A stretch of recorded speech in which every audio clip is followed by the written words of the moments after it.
Hi, Father Ian VanHeusen here. So, I want to tell you a little bit of a story of the deaths of my grandfather and my grandmother. My pop, as we called him, was my dad's father. And I'll never forget, he received a diagnosis that he was going to be dying of cancer. And he asked the doctors, he said, if they went through with treatments, what would be his quality of life? And they said, well, you're really never going to fully recover again. He said, well, I've had a good life, so I think I'm ready to go. So he called in his kids. He talked with them one by one. I'm not sure what he said to them to this day. And then he went home, and a few weeks later, he passed away at home in bed. And I'll never forget that sense of peace and how it passed and how it was tranquil. It was a great example for me of a happy death, that you're reconciled with your loved ones and that you have the opportunity to say goodbye. Now, in contrast, I don't want to be too critical, but my grandmother's death on my mom's side wasn't exactly the most pleasant. She had many health problems, and at one point they had resuscitated her. But what had happened over the years was she kept getting thinner and thinner, and she was on more and more morphine. She was on a lot of painkillers, and she was losing a lot of weight. And this dragged out for years.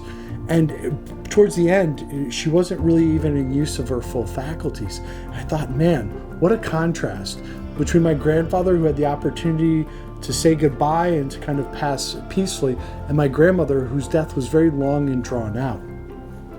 I want you to think, it seems a little dark. I know you guys are young, and sometimes people would say, oh, we should focus on the positive. We shouldn't think about death and heaven and hell and these negative things.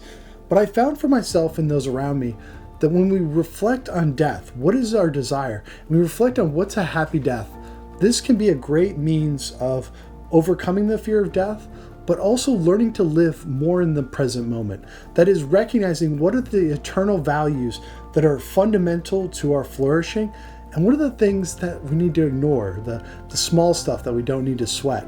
So a lot of times the saints would say to meditate and to think about our last moments. How do we want to be memorized? But also to think about, how do you want to die? What do you want to be known for? And I think one of the things we talk about with St. Joseph is the grace of a happy death, which is St. Joseph died with Jesus and Mary at his side. And there can be a similar dynamic for us to die. And even if we die forgotten and alone, to always recognize that Jesus and Mary are with us. I know this is dark, but I want you to kind of go into that dark place a little bit and to think about, what do you want to be known for at the end of this world? So the next part is, what are going to be the qualities that you want to be known for? What do you want people to say at your funeral? I've seen a lot of funerals, and I would love to say that they're all very edifying. But unfortunately, a lot of times I see a lot of people that, one, Jesus is not the center of their life. That becomes painfully obvious when families make no mention of prayer. They don't talk about their loved one as being a person of prayer. Also, it becomes obvious, and I don't want to be too critical of folks. I know it's a very tender moment, but a lot of people just live for themselves.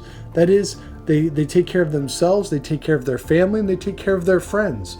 I've seen a lot of funerals where people weren't known for being patrons of the poor, for reaching out to those on the margins of society.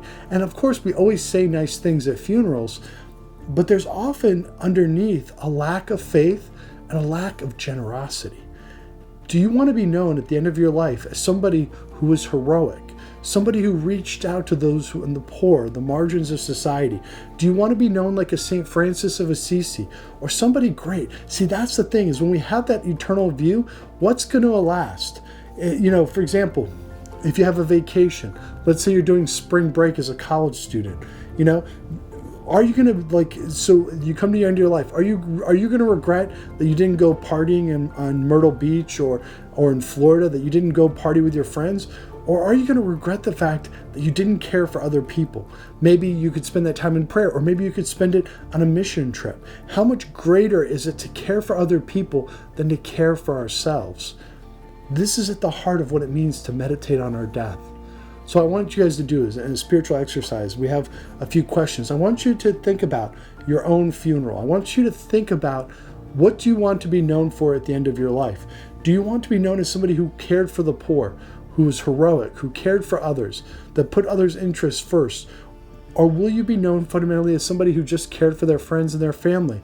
And yes, everybody's always going to say nice things about you, but are you going to be known for being a hero? Consider that today. Amen.